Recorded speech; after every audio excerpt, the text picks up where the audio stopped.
I studied with Bruce Lee in 1964, and the style or the method, which many people call it, is not really a Jeet Kune Do style. It's a concept. And in the concept, Bruce encourages to research many different arts, regardless of its country's origin, whether it's from Japan or China or Okinawa or Korea or Thailand or various different parts of the Orient, even Western arts. We were encouraged to look into it and find something that worked for us. So Jeet Kune Do, again, is not a style. It is a concept in which you're trying to utilize many different systems and styles and get the essence from it. In 1964, I met Bruce Lee, and these are the things that he stressed. Larry Hartzell was one of his original students, and Larry has been, for the past years, he's been in law enforcement for 8 years. He has an AA degree in criminology. Larry Hartzell is a bodyguard for such people such as Mr. T.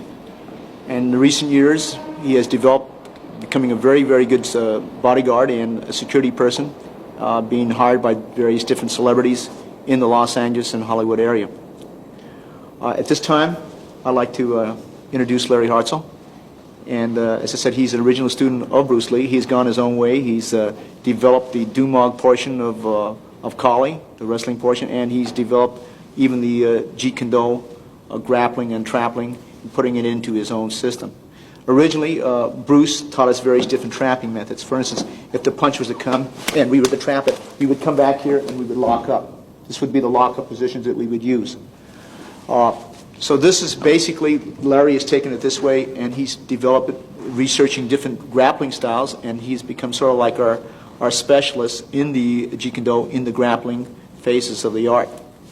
So at this time, I'd like to turn over the tape, and I'm sure you're going to enjoy it. Thank you.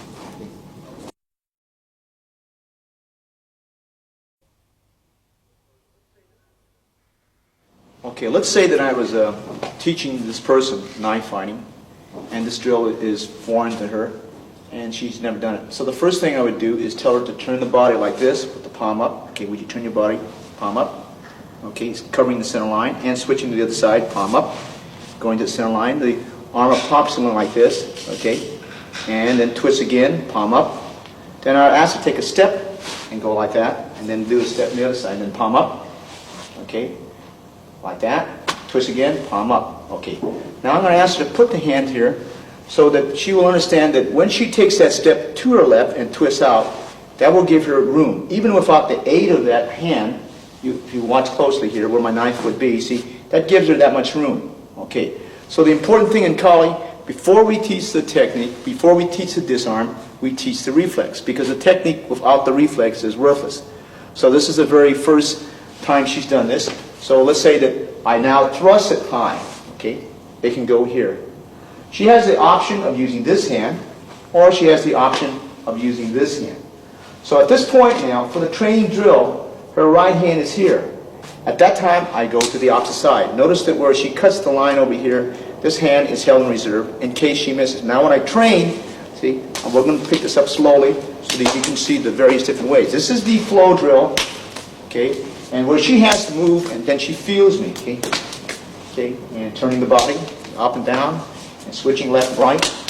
Now, I will touch her if she's not on there. Back. Again, now notice again when you switch here, and the hand is here. This hand is into the eyeball, okay? This hand would come over here at this point. Okay, at that point, notice where the strip would be, and that would be in a lock position, okay?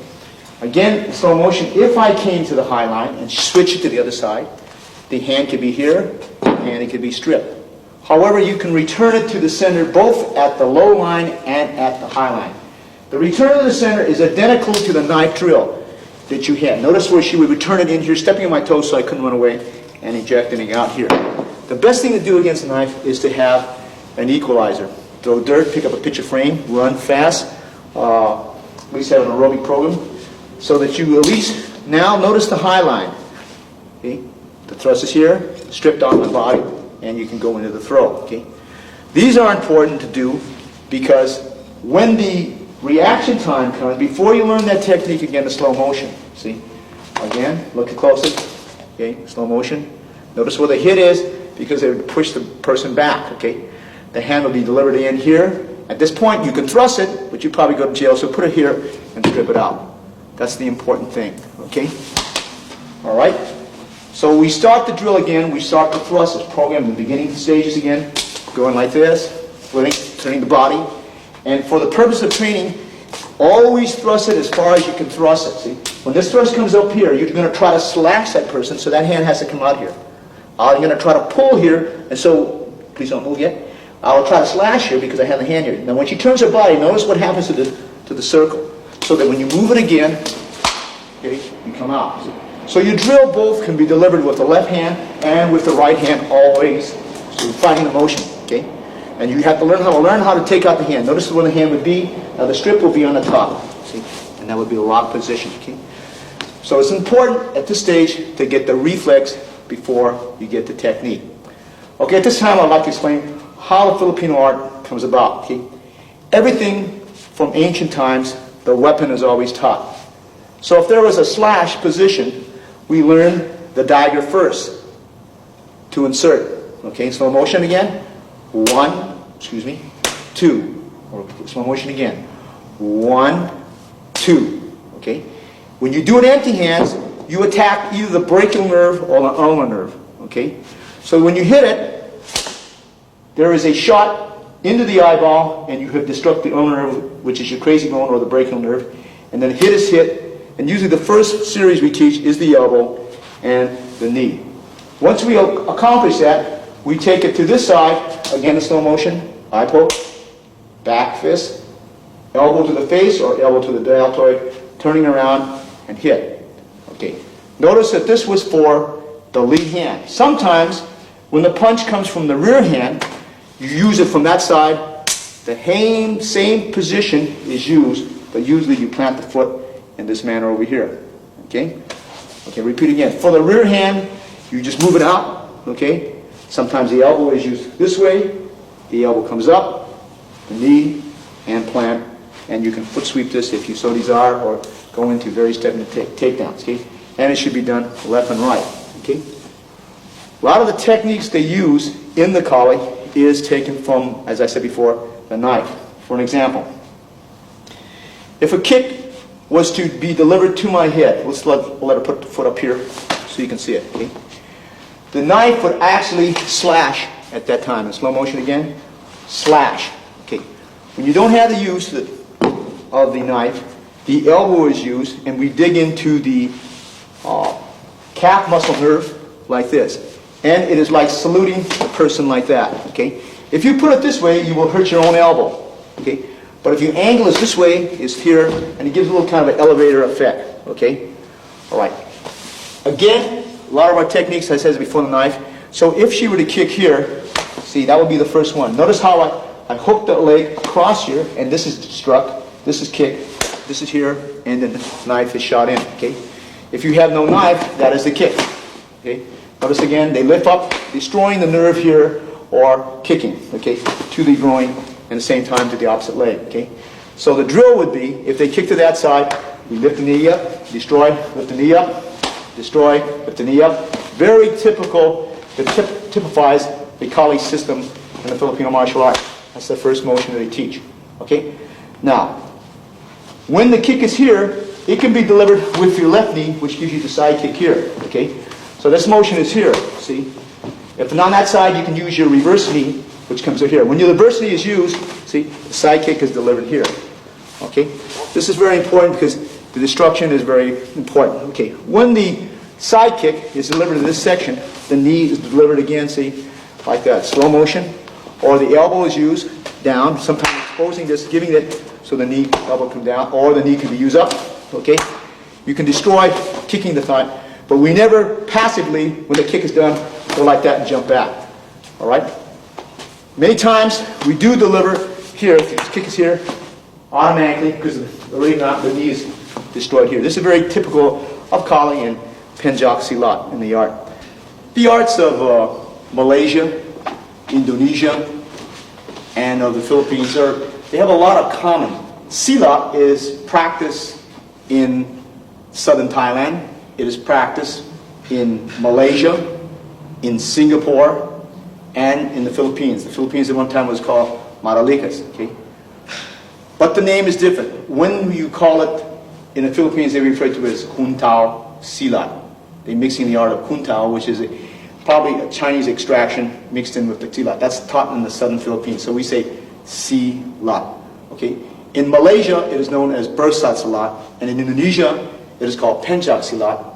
And in the Philippines, whatever the tribe is, they could be Silat Tausug, which means it's a Silat from the Tausug tribe.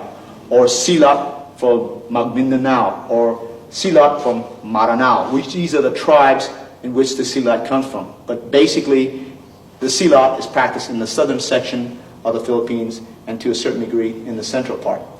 Kali is another word for Silat. Eskrima is a derivative of Kali, or Arnes is a derivative of Kali by some people's interpretation. Okay? A lot of our empty hands, okay, come from the motion of the stick.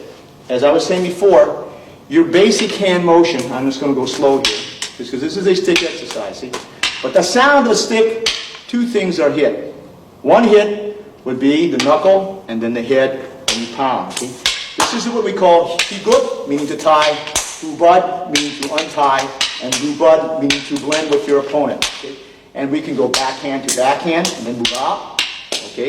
This is and we can move it very slow. Okay? Notice the hand position here where we punch. See? Okay? This is very necessary now to show you where the position would be. Usually done at high speed, but for the purpose of this film, we're going slow so that you can understand. See? At this point, all the tools are being used. The tool when to use the knee, the left knee, okay? When to use the various different kicks. See, that's one kick, that's the second kick. When to use sometimes the use of 3 kicks, okay? Okay, this is the basic collar drill, okay? When to use the position of when that elbow can hit the crazy bone, okay? And use it of the left elbow, okay? And the use of the right shoulder, and the use of the left shoulder. These are all different lines in which we practice. It also teaches us when we find the different lines of attack or disarming. Okay? So basically, this is what we refer to as the Filipino system of self-defense because we use the tapi. Okay, in slow motion again, when you backhand, you tap, they tap out. Tap, tap out. This is the exercise which we call tapi or tapi. Or as the American Filipinos say, tap. In reality, we wouldn't do this long. But this is to exercise your trapping hand.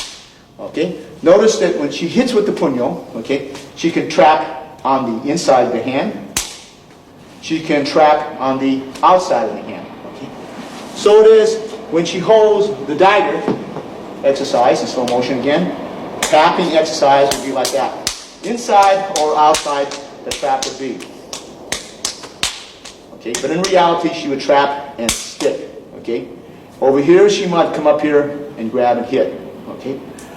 So that when you practice all the way down the line, this could be a hammer fist, which is held this way. This could be a knife hand, which is held this way. It could be a half fist. It could be a finger jab. It could be some type of claw weapon or some type of method. So the exercise would still continue. Okay, that's the trapping. Okay? Again, I'll go back to here. So there are 3 speeds in the training of the hands. Okay? Notice now I am going to lose one of the weapons. Okay? She will strip on this weapons. Okay, out, and we will continue the flow. Okay? Now, notice how narrow. In the beginning, we might not be this narrow. See? Okay, we're going to back up just a little bit over here like this. Okay? Okay, and we go high, and we use the backhand just like you had the same backhand again. See? Then we come over here, using the fist, the training. Notice that over here, we could destroy the fist at that time. This is a very favorite one of a lot of calling men. See, why the destruction of the fist comes from the movement of the dagger. So if they were to punch, notice how this takes the place of the hand. So now the elbow does the same work as that dagger. See, all the motion are from the movement of the dagger. Okay, now, it can be done very, very slow. See, this is one of the cases. When I look in systems, and this is part of the Jeet Kune Do concept, This looks like Tai Chi, but it's not Tai Chi. See? In actuality, see, you're not going to spend this long. See? You would move in to different variables.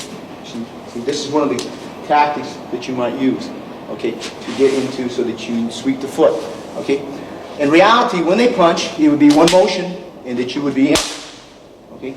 But in the training flow, you do this. I look for similarities because there's similarities in every system. For an example, if you were to punch and I do a Pak Sao, as they call Wing Chun, and I do a Lap Sao and Gua Choi, and I trap and hit. Very common technique that I learned from Bruce Lee. Okay? But you would think that's only in one particular system. But if you notice closely, a system from Kali derives in the same principle. See? Notice that you trap the hand, you come back here and hit. Okay? Let's take another similarities because it's very, very important. Very important to realize principles and concepts because every style has it. And so what we have done in the Jeet Kune Do process, remember again that Jeet Kune Do is not a product, it is a process. And the concept is to absorb what is useful. So we have borrowed a lot from the Filipino martial art because it's not a system, because what we want to do is improve ourselves. Okay, let's take a very common. When you trap the first barrier here, and you trap the second barrier, that's 2 shots. But that also exists stick-wise and in empty hands in Kali. They might do it just a little bit different. Notice the first trap, notice the second trap, notice the elbows here where we can go into the locking of the arm and going into the hits. Okay? So always look for similarities to improve your skill. Okay? For an example, you have a high, a low, and then a high. Very common one that we learn to go like that. Notice the hand position over here. So if she taps low, she goes up high. Okay? She has a rear hand, so she has to trap the rear hand. Okay? Very common technique, low, high, and then trap and hit. Okay? But you can find that thing if I handle the knife, which is one of the very basic ones we use in the Kali system because we learn it from the knife and then go in the empty hands. Notice that the identical technique, if she plunges it low and then she goes high, it's already here. If her hand comes here, the only other possibility is to put it down here and the knife will be here. Yet there are 2 different disciplines, practically, but from different parts of the country. Okay? So that's important to realize in anything that you have different types of arts, but they look for similarities rather than dissimilarities in different arts. Okay? Some systems depend on long range. Okay? Some people depend on close range. Some people depend on what we call ground fighting. Some people depend more on grappling. But the main point here is to develop various attributes at that level. Okay? Just as there is sticky hands in Wing Chun. Okay? This is the concept of Wing Chun. Okay? Right? From here, you can go in slow motion, so you go into your various strikes. However, you have the same concept in the Kali, which we call Higut Hubad. See? That if I strike here and she strikes there, I'm in. So again, you have the same concept in 2 different arts. You have the same arts, concepts which you might find in Penjak Silat. If she were to punch, and I were to make the motion like that, and come up, this is a very common principle in Penjak Silat. Okay? Alright, there are over 158 different styles. Notice again, this is Penjak Silat, but it looks like it could be from possibly Wing Chun, possibly from Kali. The same principle is being used there. Okay? Look at again a principle that you might find in Kali. And if she blocks, okay, notice it's there. Okay? Very interesting to notice that when the Americans first came into the Philippines, most of the boxers fought in what we call John L. Sullivan type. The hand was more like this. Okay? There was no slipping, left, right, and back. There was no ducking in his body. It was just straight blasts. Look at the fighters from John L. Sullivan, okay, to guys like gentleman Jim Corbett, did a hand like that. And when they punch, they watch some of the pictures, they put the hand back like this, just like the karate people. In the Philippines, if you notice the fighters at the same time period, the hand was up. They were slipping left, right, ducking, weaving, okay? Because from knife fighting, the knife has to be held in tight when you strike. So if the knife is held this way and hook, the same principles are being used. Okay? That's very important to realize that different contributions of different people into the martial art. So in the Philippines, they already had the hand position here because You cannot put your hand out like that in knife fighting because they'll cut it off. Same thing in Siniwali. You would never fight a guy like that, and the hand's out. Your hand has to be in for protection so that you can strike. Notice the hand position. If I didn't have the stick, you would still be in the hand position this way. Or, notice the hand position, okay, if your hands are like that, right? One is ready to strike. So if I drop it, the motion comes from motion. If you look at a lot of Indonesian dances and Malaysian dances and Filipino dances, you will see that the form is in here already with the slipping and bobbing and weaving. See, it is incorporated into dances, although a lot of people don't realize it. Now what we do is we take it out of the classical thing, but I teach the Indonesian with the straight classical also, but for the Jeet Kune Do concept and for the blend, we take it out and employ the technique. Okay, I'm going to have Paula do something in Penjak Silat from what we call the third juros. Okay, if she would face this way toward the camera, and this is what they call a sambut or juros 3. Okay, and I'll explain this to you. Okay, this is traditionally done to the sound of the drum and Indonesian or Filipino or Malaysian music. Okay, this one here is an Indonesian form. Should I ask you to do it one more time so the audience can see it again? This is a classic, where all techniques are taken from that motion. That's a sambut. Okay, now notice that the first sambut, if I have her face the camera again from this angle over here, I'm doing the first motion of that particular gyros. Notice that motion here. Now, this motion here can mean three things. It is for the right punch, which is delivered right over here. Look at it again. So when she does it without somebody punching, it looks again like that. But that is one of the interpretations. Okay? Now the second one is if I throw my left hand, notice how the punch is here. Okay? Again, if I shoot here, the shot is here. Okay? Again. Okay, now take my hand away. Notice it. It is just like the form. Okay? The other one is when the hand is on both on the outside. That's the shot. Again, in slow motion. From here, she has the option of going into various different types of tactics, right? Different types of follow-ups and so on. But that's what we do. We take it out of the classical content and then do the approach. Okay? We do the approach by not modernizing it, but taking it out of the structure, and if they want to later on go back and learn the form where it originally came from, that's what we do. Okay? The next thing that was very common in the Jeet Kune Do concept and in the Filipino martial, we like to train the attributes, because the training of the attributes are very important. Okay? Now I'm going to use her to just go through some of the basics, not a whole workout, but I would like you to come back here. Okay? We want to train various different tools of the body. So what we do is we incorporate the drill, whether it comes from Muay Thai, whether it comes from Salvat, whether it comes from Filipino Kali, whether it comes from Wing Chun. We take it and we put the drill into hitting drills. Okay, for an example, if I'm training this young lady, okay, we first put her either in the left stance or we put her in the right stance. And if it's in the right stance, we go this way, and if it's this way, we hold this way. Okay, we start off with a jab. That would be the jab. Okay, that would be the jab. Okay, jab and jab. Okay, after we learn that, then we go into the next basic, and usually the next basic is jab, cross. Jab, cross, jab, cross, jab, cross. Okay, now in between that, after she finishes her jab, cross, I might hit her here, I might hit her here, I might hit her here, I might hit her here.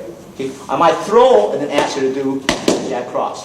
Then the next basic usually we might follow is the use of the elbows. There are many ways to use the elbow. We go jab, elbow, jab, elbow, jab, elbow. Okay, that would be one of the ways we train the elbow. Okay, then we go in the combination. There could be a jab, cross, and a hook.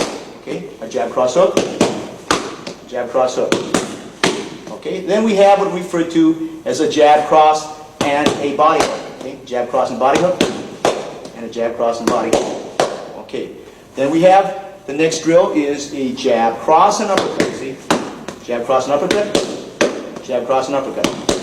Okay, for the purpose right now, because we're not really training for the purpose of the tape, we're just taking our time. Okay, then she has to learn a little defense. Okay, the first one we teach our beginners is when I jab this position, or if I cross the position, she's going to shoulder roll. That means she gets away from this. Now, in reality, it's good when you shoulder roll, you should use a side kick with it. Okay?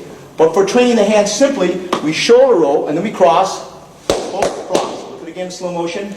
Shoulder roll, cross, cross. Okay? Then we can put it in any object. I might throw the jab. She might shoulder roll. She might low cross, uppercut, low cross. Okay? Again, slow motion.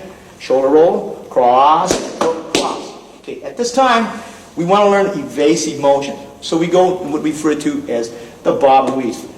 Common to Filipino boxing, common to Western boxing. So if I throw my first jab and she catches it, okay, and I throw the cross, she bobs over here at 1 o'clock and weaves out to 11. Slow motion again. That becomes your hook. Cross, hook. Again. We'll do it 3 times for the purpose of the tape. Okay. Again, bob and weave. Cross, cross. At the time, if I'm training her, I would correct her in different body positions, but not correct her too much, as that she might lose the flow, and correct her. Let it go. Okay. All right. Now, if I jab over here, I'm going to hook. So she does the bob and weave in the opposite position. These are not the only targets we use. But right now, bob and weave, okay? Cross, cross. Okay, in slow motion again. Jab, she bob and weave, cross, cross. Sometimes she's unable to bob and weave, so she catches with the front hand, and she covers. Okay, so in other words, I jab, okay? And then I hook, she catches it here, and she hooks, cross, hook. Okay, in slow motion again. I jab, and she covers. Notice how she's covered? Okay, hook, cross, hook. Okay. A lot of times when I throw the cross, she is going to be countering inside. She has 3 options. She can do the shoulder stop. Okay, see how it pulls me off balance? She can do a bicep stop, which is here. She can do a straight arm deflection, okay, which is over here, okay? She can actually hit the face, but we don't do this for the drill, okay? All right. So when she does a shoulder stop, let's say, I set my target. 1, 2, 3. Does it always have to be that? No. You can set your target. In slow motion again. I put my foot glove, see my elbow, elbow, elbow. Look at it again in slow motion, okay? She covers the stop. She puts it over here. Elbow, elbow, elbow. Okay, now, those are the ways we train it, okay? Because there's many, many drills, and you can almost take a tape, maybe 3 tapes, on just how you use your basic tools, okay? A lot of times, if I'm jabbing, I'll show you why we do this. If I jab, and if she parries my cross, the elbow would be here. The knee would then follow here once and twice. This we like to do because they do this a lot in Muay Thai, okay? So again, in slow motion, 1, 2, parry, elbow, 1, 2, okay? Now, because your right hand cannot get back, if she were to elbow here, my face would be exposed, okay? Right? And then we go 1, 2, okay? At this point over here, all right, so that she practices the elbow first, she will treat my jab as a cross. She would catch, parry, elbow, double knee, 1, 2. Look at it again in slow motion again, okay? So you catch, parry, elbow, 1, 2, okay? Now, this point is very important, okay? When you strike over here, you want to have the body inclined back at a 45-degree angle. This is something we love in Muay Thai. And a lot of the people at the academy on the process, we do what we call the knee. Notice if she lean back forward, and the knee is here. Now, I'm going to take her hands down here so you can see why. See? Okay? So that when I punch and her hands are down, I'm going to run right into it. Okay? In Thailand, the most dangerous weapon is the knee. If there are deaths in Thailand, and unfortunately there are, 70% will be done with the knee. The 30% will probably be done with elbow and with the feet. But the knee is considered. Now notice where the hand goes. 1, 2. The knee is here. This one's going to snap with the elbow when it lands 1, and that elbow will come over here. 1 and 2. Okay, in slow motion again. Okay. Notice the knee pump action. 1, 2. Okay, or it could be followed by 2 elbows after the knee. Okay, 1, 2. Okay, now watch. She should come up with the knee first. Okay, knee over here, then the elbows planted here. 1, 2. Okay, all right. I'm not going to do this in slow motion. Okay, so you have the choice from going from elbow to knee. If she punches, okay, and you come over here, your hand comes on the outside. Notice the position over here. The knee is delivered here. The snapping of the elbow is here, and the down elbow is delivered down. Okay, in slow motion again. Okay, now, all these drills, see, you would automatically do this into flow. Okay. We are taught at our academy, or we'd like to teach our people, that if they do the same technique, right, and you start with Muay Thai, and you're doing Muay Thai, that at any point you can go to Silat. Silat is a very slow little foot sweep over there, so you understand the possibility, so that you can flow from art to art without even knowing when you flow from art to art. Okay, now we work the legs. Okay? The legs we take from various different arts, from the Jump, from kickboxing, from Savat, and from the Muay Thai. In Muay Thai they go through, but right now we're not going to be working on Muay Thai. We'll work a little bit more on things like Savat. Okay, we position the hand position. In other words, if she wanted to kick, and Savat kicks with the toe of the shoe to the kidney. Okay, right there in the kidney, it would be here to the kidney. And they use the toe of the shoe because the toe does the damage. Okay, all right. Notice that where we put the glove. See, that would be. Okay, again, slow motion. See, so that she has the target practice here. Okay, in Savat, they will lightly go to the calf bone. So we sometimes put the focus glove. See, using the target again. Slow motion again, please. Okay. 1 and 2. All right. The kick can be to the inside of the leg. 1, 2. Okay. So when we practice, we put the target up here. We put the target up here. We put the target up here. Okay. The side kick, we put it here. See?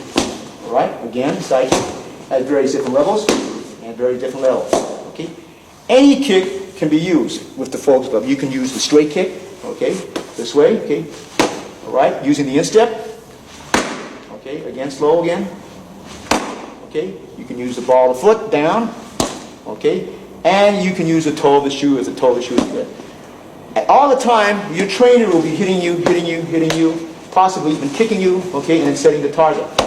Okay, this is the basic. We use any discipline over here and set the target. Then going in the hand range, firing the target. Then going out to kicking range and back. So that you learn to use your close quarter tools, such as your elbow and your knees, and you learn to use your long-range weapon, like your feet. Okay, this is basically how we train. Okay, anytime we train, sometimes we train with the gloves on. Okay, I like to take all my people into kickboxing, whether it's in the Savat way or the Muay Thai way, or in the Jun Fan way, because each has its, I believe, its merit.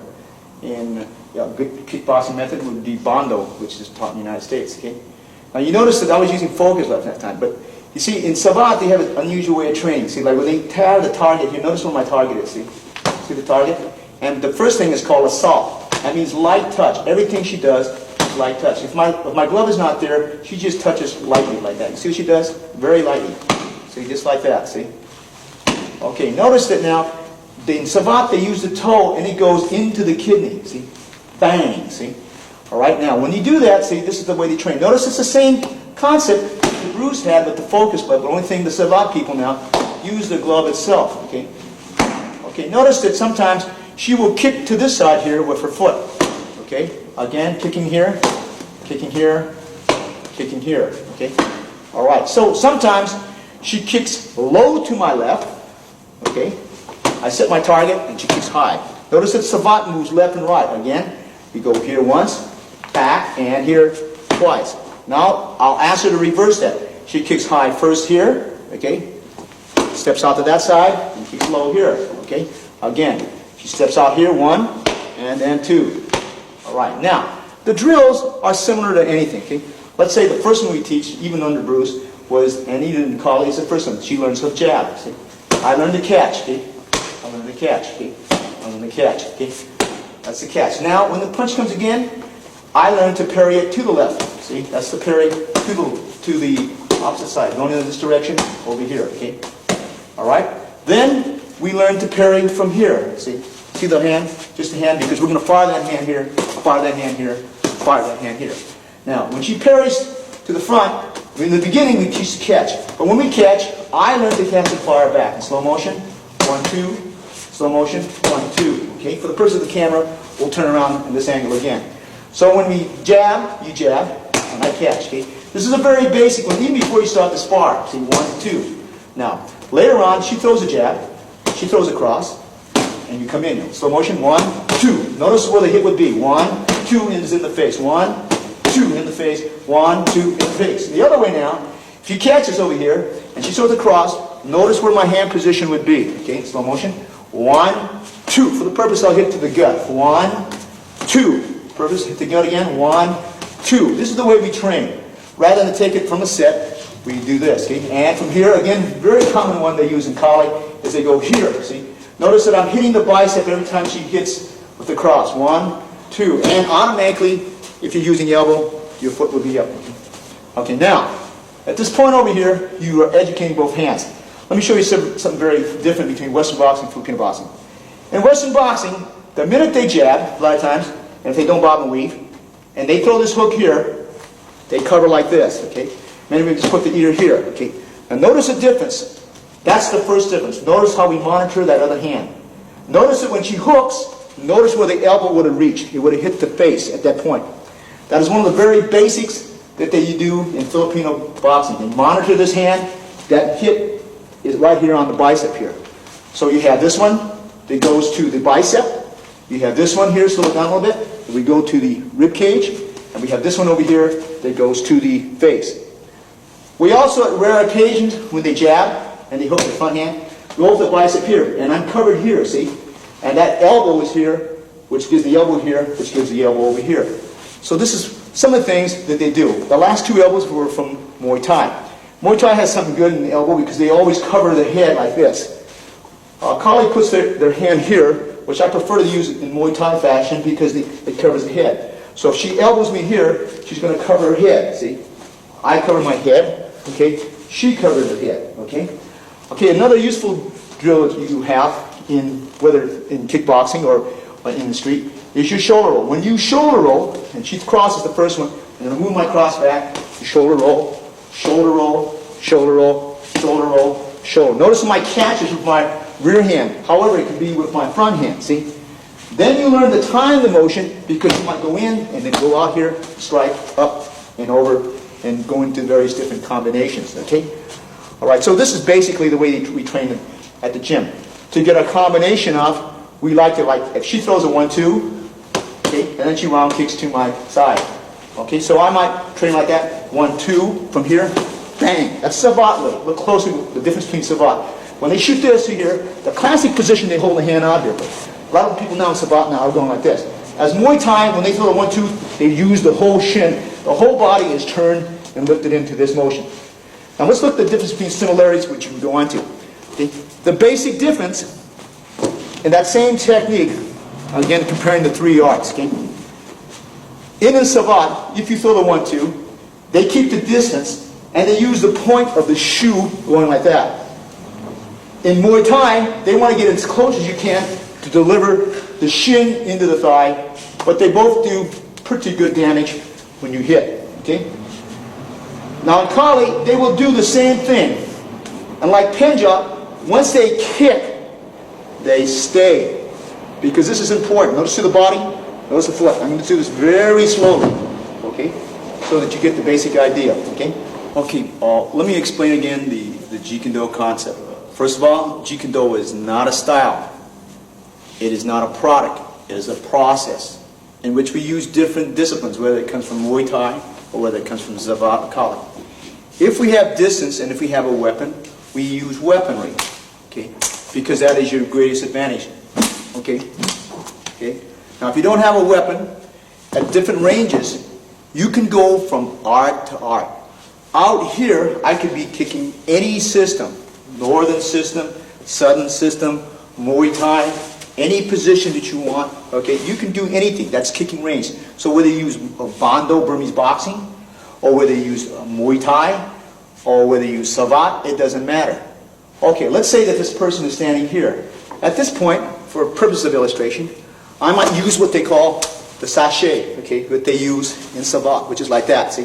When I come in, I can go into Wing Chun.